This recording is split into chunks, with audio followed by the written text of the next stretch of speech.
देख रहे हैं कि एक बहुत ही नौजवान शख्स हमारे बीच बैठे हैं और यकीन करना मुश्किल है कि इतने कम वक्त में इन्होंने जो कुछ हासिल किया है, न सिर्फ इंडिया में बल्कि अमेरिका में, जिसकी तरफ पूरी दुनिया देखती है।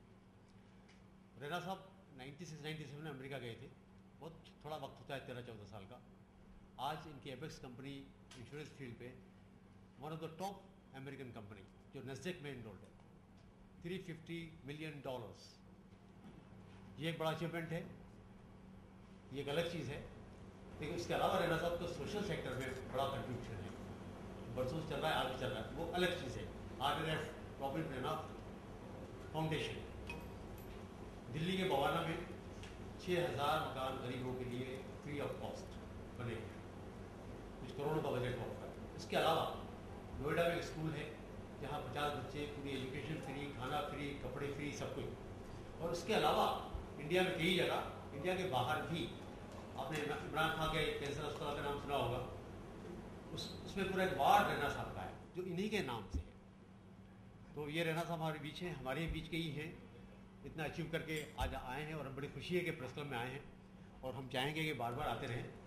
अभी इसकी स्टेज पे ना जाएं, अगली बार आएंगे तो और लोग होंगे यहाँ पर। तो मैं चाहूँगा कि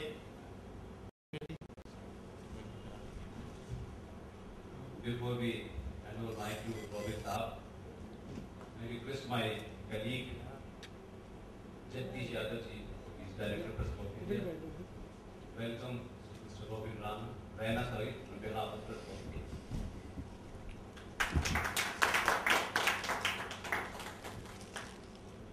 रैना साहब का जो प्रोफाइल हमारे पास है, उसमें से कुछ चुनिंदा पॉइंट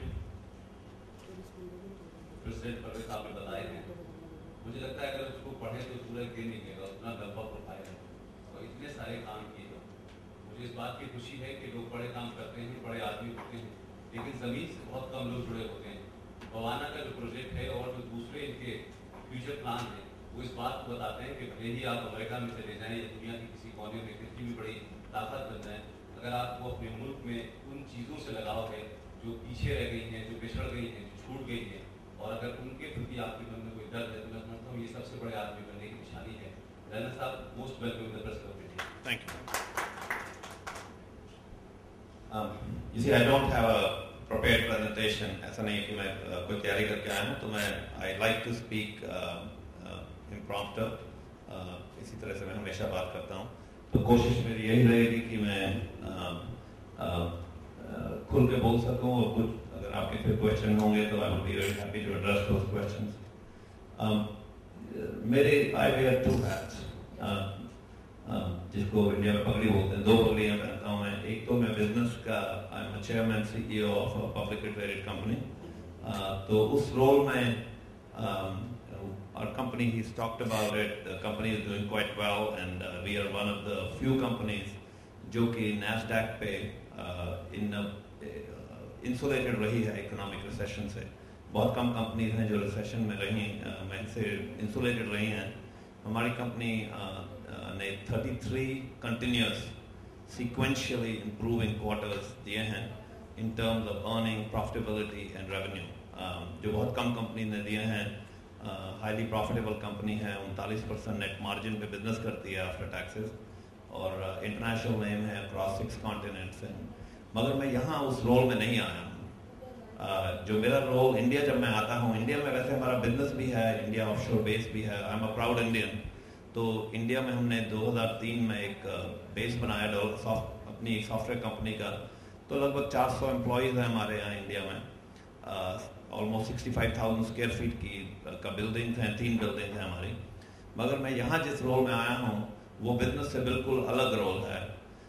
जो मेरा रोल है, जो मैं इंडिया जो मुझे खींच के लाता है, एक खींच है, that is very emotional for me. India is homecoming for me. This is where I belong. यहीं से मैं पैदा हुआ हूँ और यही मेरी मिट्टी है, तो यहीं पे वापस आना चाहता हूँ। तो इंडिया में जब वापस आता हूँ तो मेनली चैरिटी के लिए आता हूँ, काम के लिए नहीं आता हूँ। कुछ साल पहले मैं इंडिया जब आया 2003 में, तो एक दिन में हमारी एक बिल्डिंग थी ऑफिस की, तो मैं उस बिल्डिंग के टॉप फ्लोर पे खड़ा था, कुछ सोच रहा था, एब्सेंट माइंडेडली 4th फ्लोर पे खड़ा था और पीछे देख रहा था। तो मुझे बहुत से स्लम्स दिखे, बहुत से स्लम के हट्स दिखे। तो मैं बड़ा उदास हुआ और मैं आपको रीज़न बताता हूँ उदासी का। तो जब मैं नीचे उतरा तो हमारे एक अमेरिकन CFO थे, एक मेरे साथ आए हुए थे शिकागो से। तो उन्होंने मुझे पूछा कि आप उदास क्यों हैं? मैंने बोला ऐसे मैंने स्लम देखे। तो उन्होंने बोला कौन सी नई बात है, आप तो इंडियन हैं, आप तो स्लम रोज ही देखते हैं। तो मैंने बोला देखिए ऐसा है कि मैं इसलिए बहुत उदास हूँ कि मैं इस बिल्डिंग में 2 साल से आ रहा हूँ। इन 2 साल में मैं रोज यहाँ जब भी आता हूँ इधर से गुजरता हूँ, मगर मैं स्लम को देख ही नहीं पाया। So my basic depression was with the fact कि मैं वही देख रहा हूँ जो मैं देखना चाहता हूँ। I only see what I wanted to see, which means I had lost my eyesight. I was so lost in my bid for materialism and in pursuit of money and power. It's a kick, of building something. तो वो जो kick थी वो एक ऐसी kick है कि उसके बाद मुझे कुछ दिख ही नहीं रहा था। तो मुझे लगा कि it is something that I need to revisit my basics, कि मुझे अपने बेसिक्स को रिविजिट करना है, मुझे अपने रूट्स को रिविजिट करना है। तो वहीं पे एक फाउंडेशन का आइडिया बॉर्न हुआ।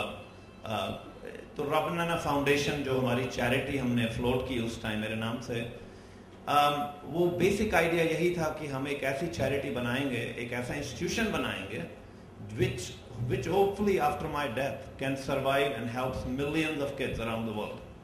तो एक सोच ये था कि हम ऐसा कुछ कर पाएं। तो उसके लिए लगा कि हम एक ऐसी चैरिटी बनाएं जो सेक्युलर हो, जिसका वर्ल्ड वाइड एक्सपेंस हो, जो कि अपने आप को रीजनल ना बनाए, एक चैरिटी किसी एक कलर के साथ नहीं जुड़े, किसी एक रिलीजन के साथ नहीं जुड़े, एक ऐसी चैरिटी हो जो बिल्कुल सेक्युलर हो और जो गरीबों की चैरिटी हो, जो गरीबों की सबसे पहले सपोर्ट करे। तो वहाँ से फाउंडेशन का आइडिया जन्मा और वहाँ से हमने सोचा कि क्या करना चाहिए हमें इंडिया में, what is our best contribution, क्या कर सकते हैं इसमें। तो लगा कि जो फ्यूचर है इंडिया का वो तो हमारी प्रेजेंट किड्स हैं, बच्चे हैं, जो छोटे से छोटे बच्चे हैं, और जो अंडर प्रिविलेज सोसाइटी है तो उसमें हमें इम्पैक्ट लाना है कि जो अंडर प्रिविलेज सोसाइटी में जो बच्चे हैं, अगर हम उनको जरिया दें एजुकेशन का, तो आगे जाके there is more hope for India. तो हमें लगा कि हमें एजुकेशन पे फोकस करना चाहिए। तो वो हमने वहाँ से शुरुआत की और आज हमारे पास लगभग 3,500 बच्चे हैं अक्रॉस द कंट्री, जिनकी हम एजुकेशन सपोर्ट करते हैं। मिड डे मील्स होते हैं, ब्रेकफास्ट होता है, लंच होता है, क्लोथिंग है, कई जगह शेल्टर होम्स हैं जहाँ हम गर्म होते हैं, जहाँ पे अगर कोई ऑर्फन बच्चे हैं तो हमारे शेल्टर होम्स में रहते हैं। कई बच्चे हैं जो प्राइवेट इंग्लिश मीडियम स्कूल्स में जाते हैं, जैसे बॉम्बे में हमारे 212 लड़कियां हैं। तो सभी लड़कियां जो हैं